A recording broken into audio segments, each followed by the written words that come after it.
Sa Oval Center stage, gidala sa mga otoridad aron ipailawom sa seminar sa mga personahe sa City Health ang mga naaktuhang nanigarilyo taliwala sa ginapatumang smoking ban. Apan dili lamang seminar ang ilang giserbisyuhan, gumikan kay 1,000 ka pesos usab ang ilang gibayaran isip multa. Si Rogelio Jola, usa ka sikat driver, 13 ka tuig ng smoker o kagahapon, usa siya sa mga nakamulta. Nanumpa kining dili na mausab pa, human nga nakagasto na kini sa bisyo, nakamulta pa. Kini karon dili na jud ko. Manumpa na ako na hindi na ako manigarilyo. Samtang naglibog si Nante, human nga kulang og 200 pesos ang iyang kwarta aron nga mabayaran ang multang 1,000 ka pesos. Ubos ang iyang hinaguan sa usa ka adlaw, igo lang gibayad sa multa.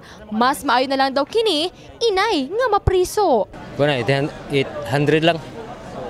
Kulang mag 200, may tag musugot. Matod sa City Health, seryoso sila sa pagpatuman sa mga ordinansa ug ang multa nga makaatbang sa mga musupak. Tuloy-tuloy na itong ating enforcement at saka implementation ng Ordinance number 6 dahil matagal na itong talagang inahanap ng ating pamahalaan ng General Santos City na talagang magkaroon na tayo ng smoke-free city. Sa City Ordinance number 6 Series of 2015, mahimong multahan og 1,000 ka pesos hangtod na 3,000 ka pesos ang sikin sa mga maaktuhang manigarilyo sa mga pampublikong lugar. Samtang multahan usab ang mga establishmentong musupak sa maong ordinansa.